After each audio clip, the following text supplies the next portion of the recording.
we said the evaded cadence, by definition, yeah, is an implied cadence that fails to reach its goal. Yeah, in that way, it's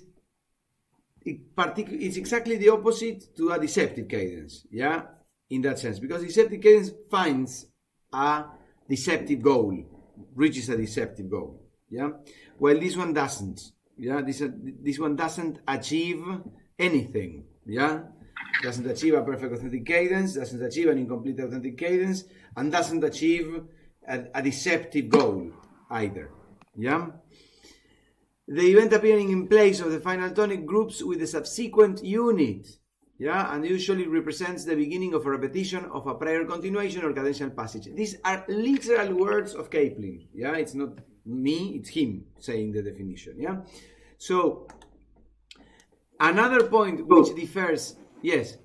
Another, Georgios, you said something? No. Yeah. Another thing that differs radically from the deceptive cadence is the grouping, the syntax. Yeah, the syntax in the deceptive cadence was about closing the ongoing phrase. Yeah, and in this case, it's about opening a new one. Yeah, in the case of the evaded cadence, in terms of its expressive, let's call it the expressive power. Yeah, of the evaded cadence in comparison with the evaded. The abandoned cadence and the deceptive cadence. So evaded cadence compared to deceptive cadence and abandoned cadence. The evaded cadence is the most powerful expressively. So composers, Iris, Anna, and Georgios, you should use it with a lot of care, yeah, because as anything, yeah, if it's used without taste, yeah, you can just spoil it, yeah. It's something that you will apply on a very specific section, particularly of a section that is either closing, a place that is closing a section, for example, the end of the exposition of a sonata, yeah, or the end of the sonata, yeah. So then you can stop, no, the inertia that you are producing with the rest of the composition. Laura, you more as an analyst, as a performer, no, you should be very attentive to the appearance of the evaded cadence, because composers, something I used to say in previous sessions with Georgios, Iris, and Anna, composers don't behave in this romantic way that we envision when we amateurishly think about, you know, that they just write whatever they feel, yeah, and then we could end thinking that Beethoven wrote the Appassionata just out of spontaneity in one evening, sitting there next to the wood fire. That wasn't the case. Yeah.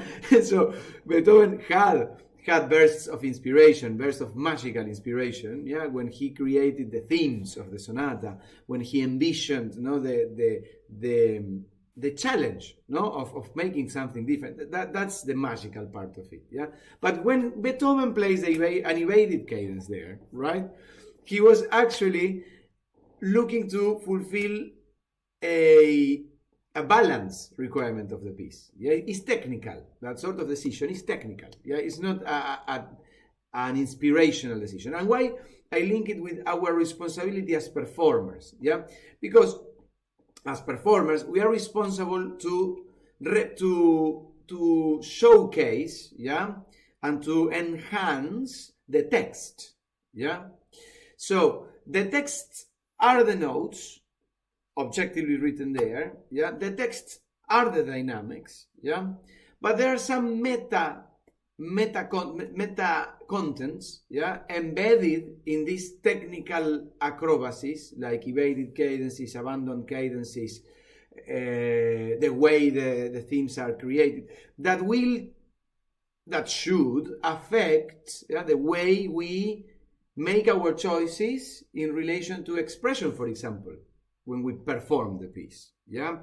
So this kind of analysis for a performer is quintessential, yeah, at the time of making a decision, an expressive decision, yeah, of the piece. For example, making the forte more forte, or making the the bass more forte in that particular section where you have a nicely deployed passage that covers most of the registers in the piano. Yeah, and then if you are giving a lesson to an advanced student and you are telling, look, you need to explode on this passage, it's not just because you like it.